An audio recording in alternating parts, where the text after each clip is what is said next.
Hello, beautiful lady bosses. Welcome back to another episode of LadyBoss Unplugged. Today, we're going to be getting real about something that so many of us face, but don't talk enough about. What do you do when the girl in the mirror feels like a stranger?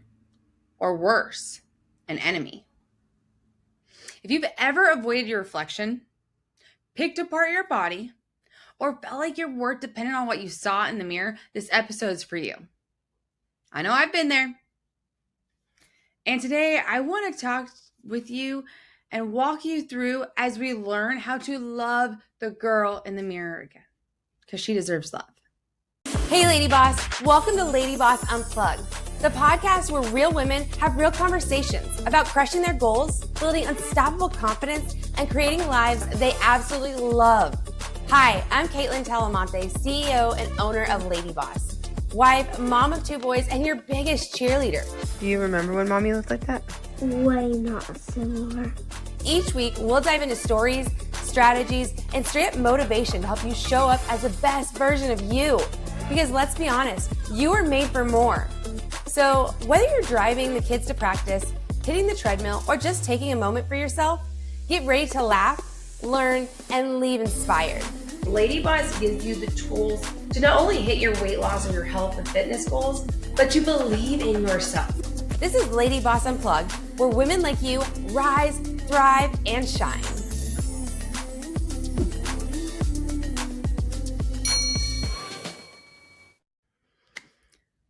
Okay, ladies, let me take you back to a moment I will not forget.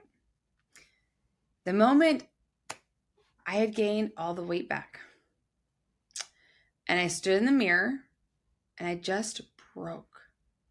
Felt defeated, ashamed, like everything I had worked for slipped away. I will never forget where I was at, the town, the city, the hotel. Sitting in my hotel room crying. But here's the part that might surprise you. My confidence, it never left. Because by that point, I had already started rewiring my worth. I had learned that my value doesn't shrink or grow with the scale. And yes, ladies, trust me, it took time. It took time. In the early days of my journey, I believed that I'd be loved when I lost the weight, or I'd fit in once I was thinner. And those thoughts haunted me. They were thoughts I had as a teenager, let alone into adulthood. But over time, something shifted. One day, I walked into a friend's hair salon.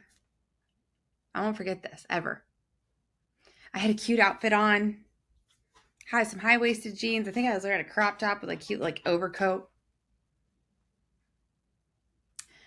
And one of the other stylists looked at me and said, "I am so proud of you. You're glowing. I love your confidence."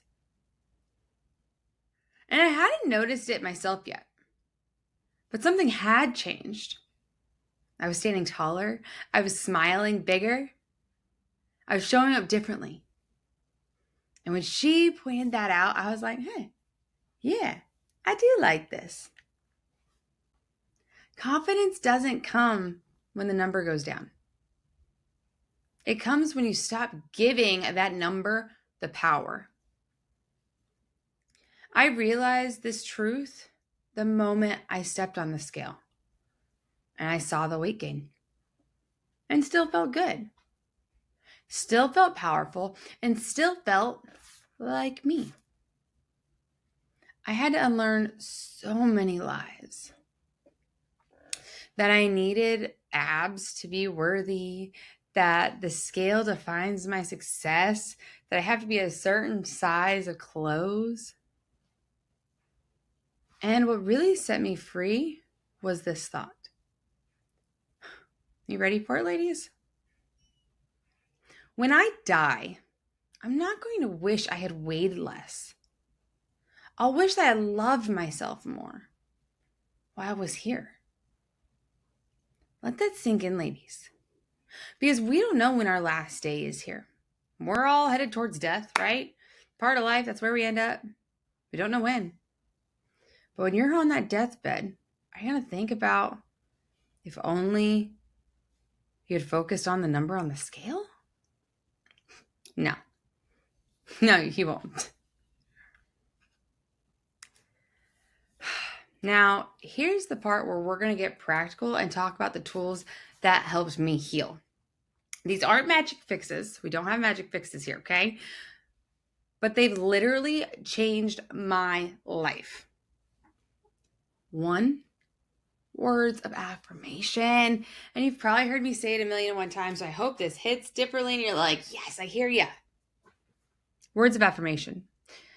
When I first started saying words of affirmation, ladies, I felt dumb. I felt crazy. I felt I was talking to myself. I didn't believe a word I said. I felt like a liar and a fake. I was like, why? But I kept doing it. Yeah, I was told there were signs behind it. I was told it worked. I'd seen others that it worked for. So I figured at this point, what do I have to lose? So I started saying words of affirmation and I kept going. I kept doing it. Day after day, I looked in the mirror and I would say words of affirmation like I am capable. I am worthy. I am beautiful. I am loved. I love my body.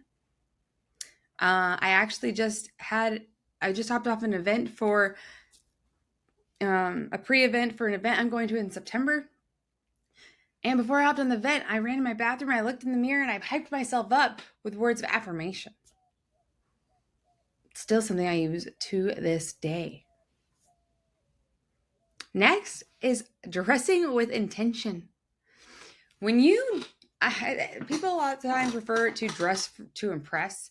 I don't dress to impress anyone. I dress to impress myself, ladies. I love my closet. I used to hide in clothes.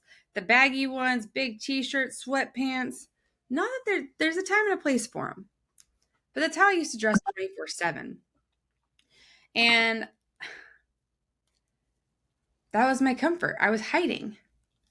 There was actually a time I had just had my oldest son, probably been a couple months at this point, and my stepmom, I love her to death. She called me out. She's really good at calling me out. If you know my story, she's done it a few times, but all out of love, and I needed it. And she basically called me out on my baggy clothes, on my sweatpants I was wearing 24/7, on the fact that I was probably going a little too far between showers. And I had all the excuses, especially like the fact that I had a new baby. But I had stopped showing up for me, and I was hiding myself. I was using the clothes to hide. And so when she pointed out to me, I was like, I was mad. Don't get me wrong. I was a little bit like, oh, you hurt my feelings. But she meant it out of a place of love, and she was right. I was never the person in the past that lived in sweatpants. That was not me. Now, today, my closet is so much fun. I have sweatpants and baggy t-shirts, but I have cute jean shorts and sparkly glitter tops and fancy dresses and sundresses and skirts and pearly tops and baggy jeans and tight jeans and my closet is so much fun, and it brings me joy. It brings me joy. It has a little bit of like everything, ladies, like classy, dressy, comfy, casual, fishing clothes. And my shoe collection, well, if you ask my husband, it's a little excessive. I'll probably keep buying shoes. Let's be real. But I now love to dress my body. It helps me feel confident and beautiful. I don't wait for the next event to dress up. I just do it because I can. And I grew up in a small town. And if you were getting dressed up, you were going somewhere. And 1,000,001 people, there's not 1,000,001 people in the town, but people would 100% ask you, where are you going? You look great. What's the occasion? And so that used to be my thought process. Is like, I can't just dress up to dress up. I have to wait for the event. There has to be a purpose. But that's a lie. That's not true. I can dress with intention any day I want, however I want. I don't wait for an event anymore. In fact, just went back to my hometown last week. Oh, I'm going to sneeze. Last week. And I got dressed for the day. I put on a cute top, some cute jeans, and some cute shoes. It was all cute. I like to dress cute. And me and my husband went out to lunch. And you know what I got asked? Y'all both look so good. Where are you headed? Nowhere. We just got dressed today. Because we wanted to get dressed today. Because we wanted to dress with intention. Because we can. Because it makes us feel good. There didn't have to be a reason. We did it just because we can. I do it just because I can. Dress with intention. A tool that helps me heal. The next one is movement. Move your body. The kind of movement that makes you feel alive. And it doesn't have to do the same thing over and over again. But move it. What makes you feel alive, exhilarated, like, oh, I did that. For me, it's dancing. Hands down, dancing will completely shift my mood, my mindset. It is like, yeah, I love to dance. It makes me happy. It brings me joy. There's just something about it that makes me feel powerful and beautiful and free. I mean, on this trip I just got back from, there was no plan to do this whatsoever. We were driving down the road and my youngest, who was 7, just turned 7, said, Mom, I want to go rafting down the river. And I've gone rafting years and years ago, like pre-kids years. And it was a blast. It was fun, but I hadn't done it in a while and my husband wasn't so sure about it. But the 7-year-old wanted to do it. So we did it. It was amazing. I was sore the next day from my arms rowing and like all the waves and whatnot. But gosh, I felt so alive stepping outside of my comfort zone. Rafting was amazing. So find movement that makes you feel alive. Another thing that my 7-year-old had us do was this cowboy coaster is what it was called at up in Wyoming. There was a cowboy coaster. Basically, it was a giant slide in the air, kind of like an alpine slide. I don't know how to explain it, but it was like a roller coaster that I was in control of. And it, again, made me feel alive, moving my body, putting myself outside of my comfort zone. Once I hopped on that sled tray thing, there was no stopping. I had to get down somehow. And it made me feel alive. So move your body. Find ways that make you feel alive, whether it's dancing, the gym, a walk, going down a cowboy coaster, rafting. Mix it up. Have fun. Next is affirmations and prayer. On the hard days, they do happen. They do. And unfortunately, sometimes more regularly than we want. Your old thoughts will creep in. And if you ask me, a lot of that has to do with our hormones. I mean, we have bad days, hormonal or not, but hormones play a massive role for us women. And those make hard days. And our negative thoughts creep in and we put ourselves into a funk. But remind yourself, I remind myself, God is within me, I will not fail. So find an affirmation or a prayer that works for you. So on the hard days, when those old thoughts creep in, you say it on repeat. What is that affirmation that's going to keep you going? That's going to kick that negative out of your mind. And then finally, perspective. I still struggle, ladies. I am human. But now I remind myself that my worth is not in my image. I am proud of the body that carries me, that lets me show up for my kids and my husband and you ladies. It supports me every single day. My worth is not in my image. I am proud of this body. So, what do I want to say to the woman listening who hates her reflection?